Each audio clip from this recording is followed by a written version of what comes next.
Então, pessoa, você já parou para se perguntar o que uma redação 1000 tem, que a sua provavelmente ainda não tem, e que seja preciso fazer? Bem, analisar esses textos é de uma importância vital para nós conseguirmos nos aproximar das redações, digamos, perfeitas para a prova. Não são textos perfeitos, mas são os ideais, né, que a gente precisa conseguir alcançar. Inclusive, colocando um parênteses aqui, o processo de análise de redações, não só das redações nota 1000, mas daquelas que têm um desempenho substancial acima dos 90%, é uma das estratégias mais incríveis para você desenvolver a sua habilidade de escrita. Afinal, a gente aprende a escrever bem lendo bons textos. Eu, inclusive, costumo recomendar para os meus alunos que tenham 3 pilares no desenvolvimento da produção escrita, no estudo da redação. Primeiro desses pilares, obviamente, ler bons textos, né? Então você se torna um bom ninja observando bons ninjas para depois aplicar os golpes. Então trate de estudar os bons, né? Trate de ter um bom arsenal. Você encontra essas referências de bons textos por toda parte. Inclusive, se eu não me engano, Lucas Felpe, quase certeza que esse é o nome dele, organizou uma apostila com as redações nota 1000 da edição em que ele participou do Enem, e é um material fantástico para você ler, marcar as ideias que ficaram bacanas, ver o que mais ou menos distribui em cada um dos parágrafos. É uma ótima estratégia. E claro, aproveitando a ocasião em que eu estou mencionando o que fazer para começar a chegar próximo do 1000, segunda grande estratégia para você que está aí organizando a vida é estudar eixos temáticos. Vale muito a pena. É um desenvolvimento de abordagem de tema de cima para baixo. É pegando as grandes áreas do conhecimento e das atualidades antes de chegar nos temas mais específicos. Então, o que eu costumo fazer, por exemplo? Eu desenvolvo com os meus alunos o eixo educação. O que é o eixo educação? São todos os argumentos, as problemáticas, as referências vinculadas à educação brasileira, indo desde a fundação do sistema público de saúde, lá nos anos 90, até a falência do sistema presencial de ensino, desenvolvimento do ensino híbrido, a falha infra e superestrutural, enfim, tudo que pode ser sustentação para uma redação sobre educação. Dá para fazer isso? Dá.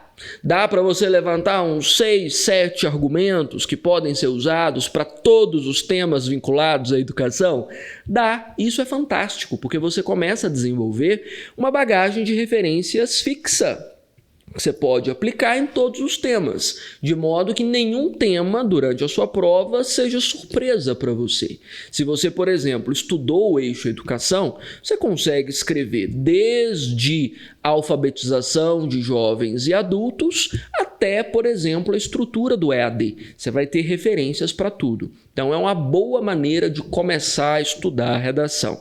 Você tem aí eixo educação, eixo saúde, eixo segurança, eixo espaço urbano, isso que envolve as macro áreas da realidade e das atualidades. Compensa muito estudar assim. Começar pelo grande, pelo mais amplo e aos poucos afunilando para os problemas mais específicos. É excelente estratégia. E óbvio, aí no tripé da sua formação, além de estudar os bons textos e estudar os eixos centrais dos temas, você precisa aprender a fazer planejamento. Vivo dizendo que planejar o texto é mais importante do que saber escrever, é mais importante do que saber gramática, porque a organização é fundamental para você provar para quem está lendo que você se manteve dentro da proposta e que você consegue sustentar um bom texto dentro daquele assunto. Aprenda a esquematizar a redação. Aprenda a planejar, a distribuir essas informações. Isso é vital. Então, para você que está começando a estudar redação ou para você que já está aí avançado nos estudos, mas ainda tropeça num processo ou outro, essas 3 são as matrizes para você se dar bem com o texto. Estudar os bons, planejar os seus e aprender todos os eixos possíveis. Tá valendo? Entendido? Bom, vamos dar uma olhada aí no que um texto 1000 precisa ter. Uma das primeiras leis da boa redação é ponderação. Tome muito cuidado. Nós vivemos num país polarizado, num país de extremismos, e extremismos inclusive eivados de violência, de descontrole, de irracionalidade. Onde isso cabe? Lugar nenhum. Militância, deixe para sua rede social, não faça nos textos.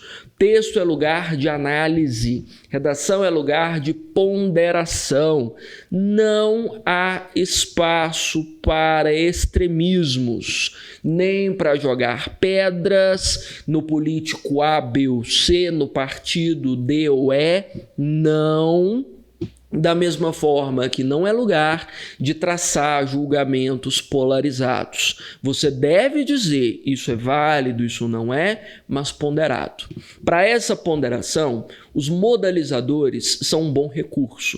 Modalizadores na lógica textual são palavras que ou amenizam, ou intensificam, ou caracterizam alguma coisa. Então, em vez de eu dizer que o país fracassou, pesado, né? Extremista, eu amenizo.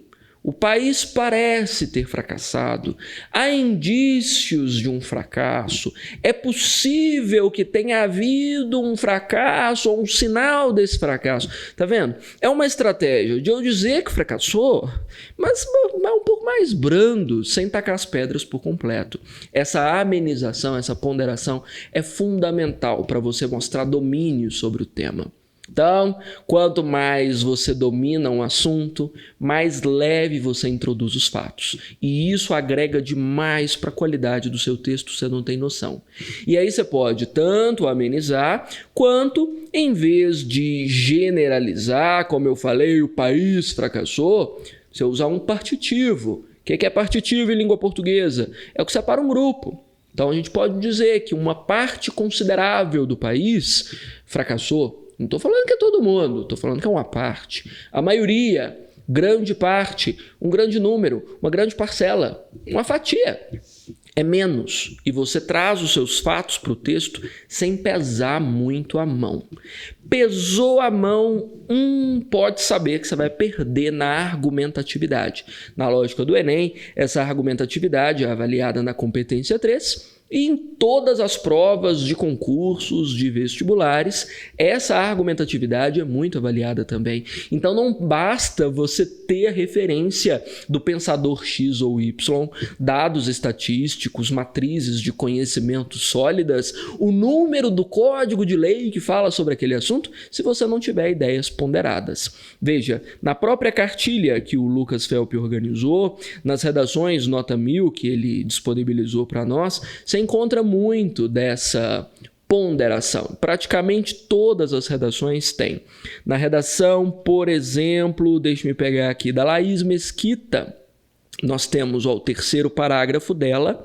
Lembrando que essas redações foram sobre o tema de manipulação a partir do controle de dados na internet. Ela tomou extremo cuidado de ponderar. Veja, ademais, o controle de dados impulsiona a indústria cultural, teoria criada pelos sociólogos Adorno e Horkheimer. Segundo esta, a cultura de determinado local é substituída por uma que se sobressai, fenômeno intensificado pelo controle de dados. Veja que ela escolheu dizer intensificado pelo controle de dados. Não é que vai ser determinado, ou que o controle de dados é o responsável pela substituição das matrizes culturais. Não, ela preferiu dizer que é intensificado, ameniza o dado. E aí, na sequência, ela diz, uma vez que os elementos da cultura a ser difundida são vinculados à postagem com conteúdo de interesse do usuário. Isso causa perda de identidade dos povos devido ao desapego a tradições e símbolos. Ela poderia ter, inclusive, amenizado mais um pouquinho aqui. Em vez de dizer isso causa perda de identidade, ela poderia dizer isso pode causar perda de identidade. Inclusive, poder e dever são os modelizadores mais comuns na língua, são ótimos para abrandar as ideias. Então, a gente pode jogar uma pedrinha, um cascalhozinho, né? O julgamento necessário? Necessário, é um texto de opinião. O texto dissertativo envolve carga de opinião. Você precisa dizer se as coisas são boas ou ruins, se pesam a favor ou contra, mas jamais extremos. Jamais usar jamais.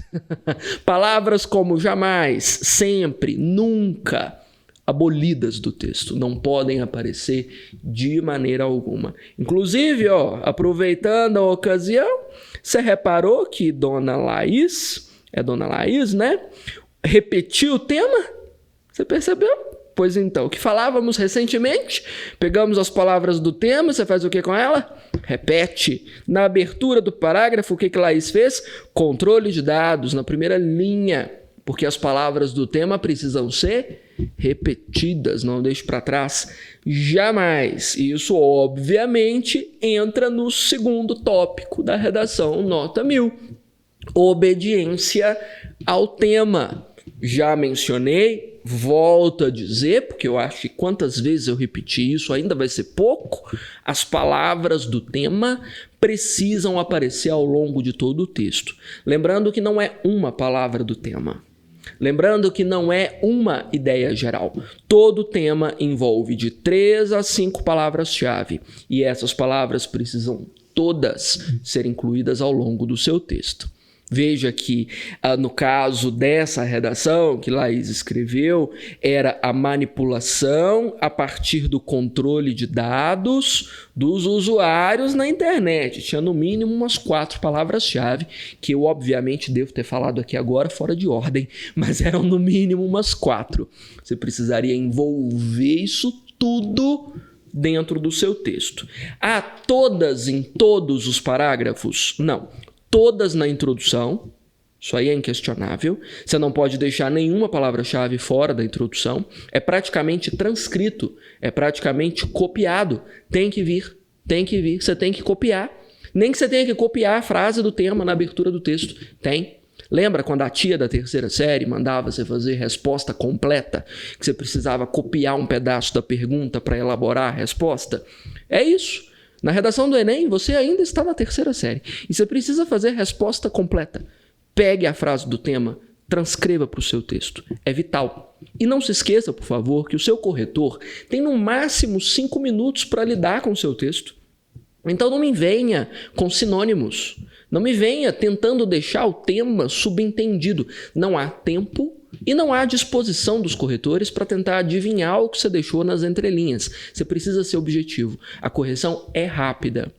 Excetuando pouquíssimas bancas pelo Brasil, bancas um pouco mais, digamos, cuidadosas, como é o caso da VUNESP, da FUVEST, da Unicamp, da FGV para os concursos, a maioria das bancas não dedica muito tempo à correção da redação. A correção é feita de forma mais rasa, então nós precisamos deixar pistas para facilitar a correção. Sabe, de modo que o corretor pegue o seu texto, bata o olho ali por cima e já pegou o básico. Opa, esse candidato aqui conseguiu incluir o tema na introdução, beleza.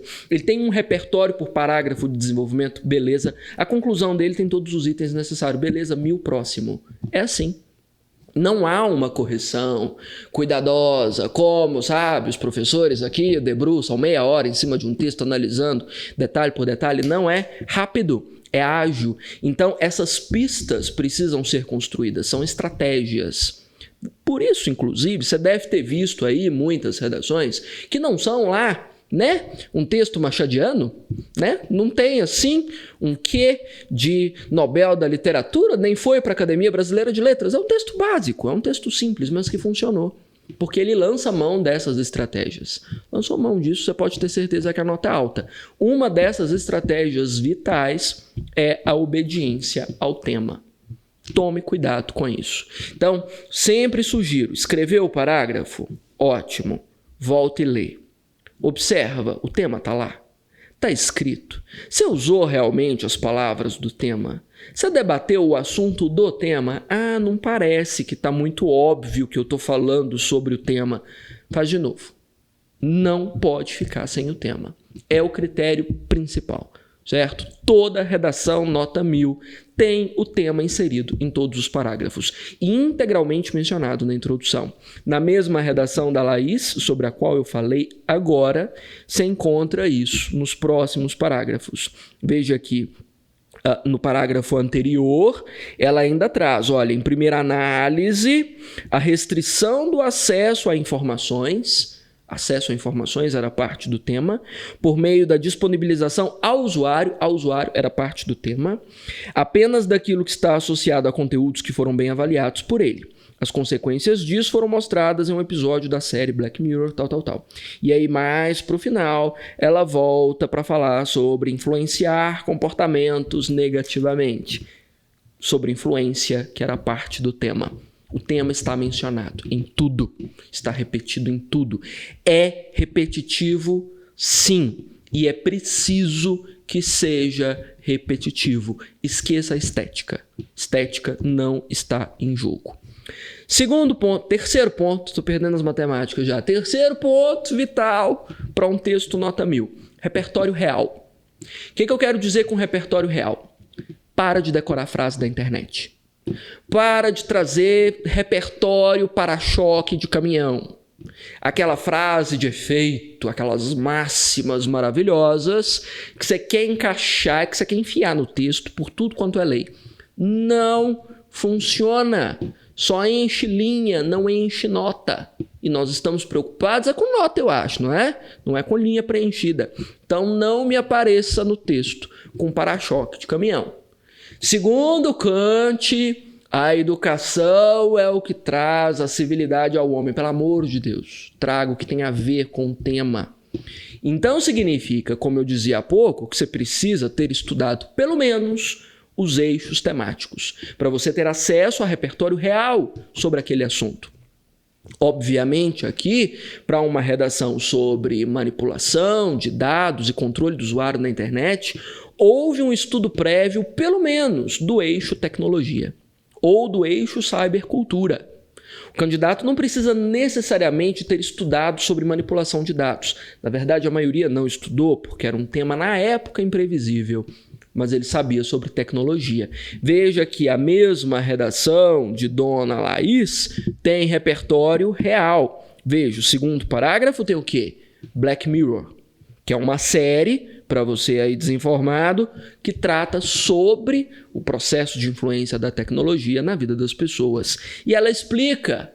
Não tem para-choque de caminhão, sabe? Porque ela escreve com as palavras dela. É isso que nós queremos no texto. Não é habilidade de copista. Não estamos avaliando se a sua letra é bonita para você copiar a informação. É o que você entende, do seu jeito. Ela diz lá, veja, deixa eu ver onde começa, em um episódio da série Black Mirror, no qual um professor separou a turma em 2 grupos e forneceu a cada um informações diferentes sobre o mesmo assunto. Ao colocar os alunos para debater, conflitos surgiram, pois cada grupo tomou as informações que recebeu como verdade absoluta. Ela explicou, mostrando o que essa série, nesse contexto, tem a ver com o assunto dela. Isso é o que a gente chama de repertório real. Ou seja, é desse assunto, tem a ver mesmo, e ela explicou com as palavras dela que relação existe. Repertório, para funcionar, precisa cumprir 3 etapas. Você menciona, você explica e você conecta ao tema. Sem isso, você não alcança nem os 90% de rendimento na sua prova. No próximo parágrafo, veja, a Laís usou Adorno e Horkheimer, da escola de Frankfurt, não é? Aí veja, explicado do jeitinho dela. O parágrafo começa com tópico frasal, como deve ser, não é? Ademais, o controle de dados impulsiona a indústria cultural. É o que ela vai dizer. Teoria criada pelos sociólogos Adorno e Horkheimer. Segundo esta, a cultura de determinado local é substituída por uma que se sobressai. Fenômeno intensificado pelo controle de dados, viu a conexão? Para mostrar, isso aqui do Adorno e Horkheimer tem a ver com o assunto que eu estou discutindo. Uma vez que os elementos da cultura tal, e explica direitinho. Então, isso precisa acontecer. Mas para esse parágrafo, olha, eu não tenho um repertório que tenha a ver com o assunto. Então mude de assunto. Você não pode escrever nada para o qual você não tenha sustentação. De qualquer área do conhecimento. Da filosofia, da sociologia, da geopolítica, da história, da literatura. Mas traga, precisa ter. A qualidade do seu texto depende disso. Certo? Então, repertório real é pré-requisito. Próximo pré-requisito, simplicidade. Tenho visto uma quantidade louca de alunos querendo encarnar Olavo Bilac com os textos transbordando excessos e bordados e requintes e palavras do século passado. Não faça. Como eu sempre digo, redação não é uma competição estética. Qualidade estética não entra na avaliação. Isso não é um poema. Você precisa ser objetivo, simples, para que qualquer pessoa, de qualquer nível de formação intelectual, consiga entender seu texto. Esse é o propósito. Você provando domínio de linguagem do século passado, você não consegue notas mais altas, muito pelo contrário. É desvio de nível. O nível precisa ser mantido e é o nível da comunicabilidade. Texto simples. E o pior de tudo, que vocês invocam com palavra sofisticada e erram o significado ainda. Porque muitas delas já passaram por outro processo de formação, mudaram o sentido ao longo do tempo, perdeu. E outra coisa, de novo, quantos minutos para corrigir um texto? De 3 a 5 minutos. Você cria um texto complexo, de leitura difícil. O que acontece com a sua nota? Fica tão difícil quanto, né? Então, seja simples. Simplicidade é a lei do texto bem escrito. Em nenhum desses textos, nota 1000, que você lê dos últimos anos, dos últimos 10 anos, te garanto, você encontra textos sofisticados. Nos concursos públicos, isso é pior ainda, que demonstra também que o candidato não conhece a dinâmica de comunicação escrita. Perde nota. Não faça. Simples. Frase simples, frase curta, mais pontos finais do que vírgulas. Vai mudar a sua vida, muda seu texto. Próximo ponto, conectivos. Olha, pro último ano para cá, de 2019 para cá, para esse eu não vou ter exemplo. Houve uma exigência maior de conectivos ao longo do texto.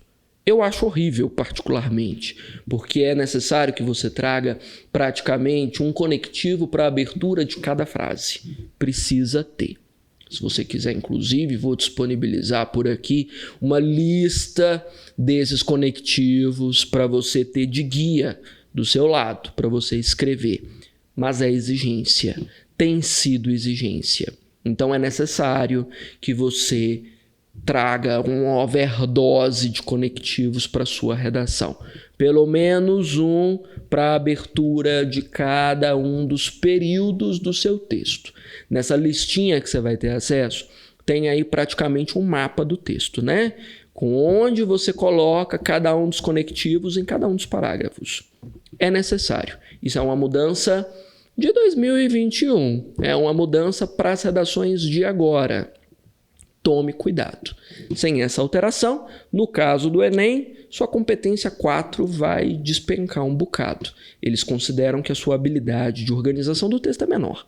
Traga, certo? Para a lógica dos concursos e dos vestibulares, a presença de conectivos assim em overdose não é tão grande, mas é necessário que venha pelo menos na abertura de cada um dos parágrafos. Então, no Enem, na abertura de cada frase. No caso dos vestibulares, dos concursos, na abertura de cada parágrafo. Precisa haver. Ah, tá feio demais. Precisa haver. Você quer texto bonito, você faz um blog, você escreve um livro, você publica crônicas na internet. Mas redação é outro negócio. É critério. É avaliação, né?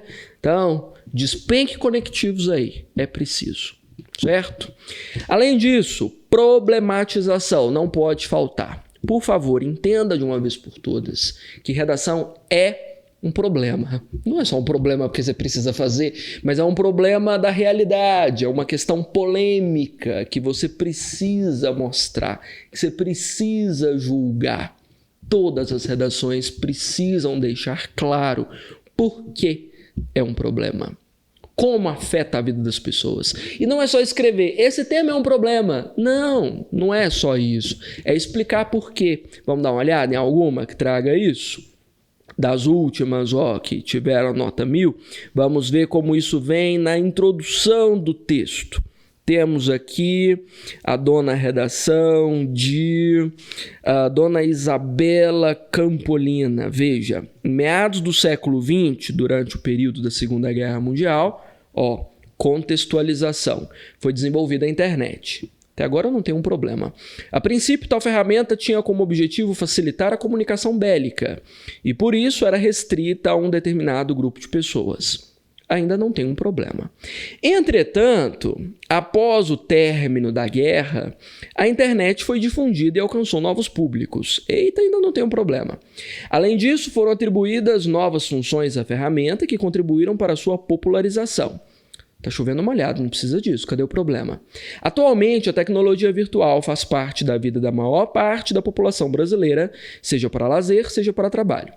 Ainda não tem problema, quer dizer que ela perdeu todas essas linhas. O papel da introdução é problematizar. Ela faz aqui, olha, contudo, embora a internet ofereça acesso a todo tipo de conteúdo, ela se vale de mecanismos de controle de dados que manipulam a disposição das informações. Pronto, problematizou. Ela podia ter começado o parágrafo com isso e teria economizado umas 5.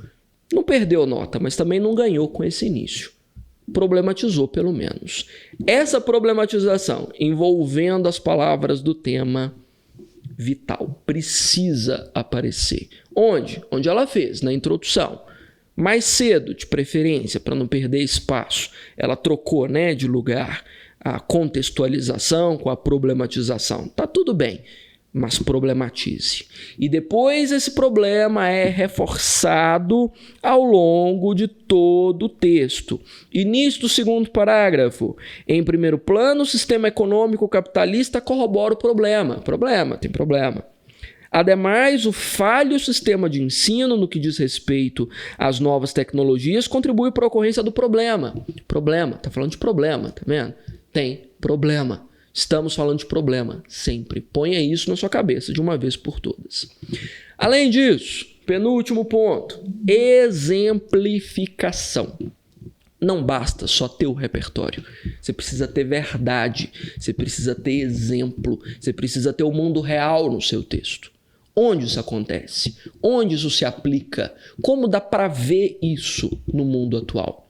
Essa também é uma exigência maior para esse ano. Nos anos anteriores, de 2020 para trás, a exigência sobre isso era pequena, passava perfeitamente o candidato que não trazia exemplos para o texto. Hoje é mais importante que apareça. Então, sustentou ali com a sua prova teórica, explicou sua referência? Então, traga uma realidade, traga um exemplo. Pode ser um exemplo que esteja no texto de apoio. Já mencionei que você pode usar informações que estejam lá, com as suas palavras, do seu jeito. Ou um exemplo de uma notícia que saiu no jornal, qualquer coisa, mas traga. Fundamental. E por fim, conteúdo, como eu acabei de dizer, do texto de apoio. O texto de apoio não está lá de enfeite. Ele não é uma opção, ele é uma obrigação. Desse texto de apoio, você precisa adaptar pelo menos uma versão, uma abordagem. Nessas redações nota 1000 que o FELP organizou, há os textos de apoio envolvendo algoritmos, não sei se você lembra dessa proposta, envolvendo a quantidade de usuários e envolvendo o modelo econômico, que obviamente se beneficia da coleta de dados na internet, Envolveram isso nas redações o tempo todo. Nessa última redação que eu mencionei da Isabela, veja que o segundo parágrafo envolve o quê? Em primeiro plano, o sistema econômico capitalista corrobora o problema. Era o terceiro texto de apoio. Tratava sobre isso. Era preciso mencionar. Pelo menos um dos parágrafos precisaria trazer uma abordagem do texto de apoio. Compreendido? Então, esses são os segredinhos para você chegar no seu 1000 também. Combinado?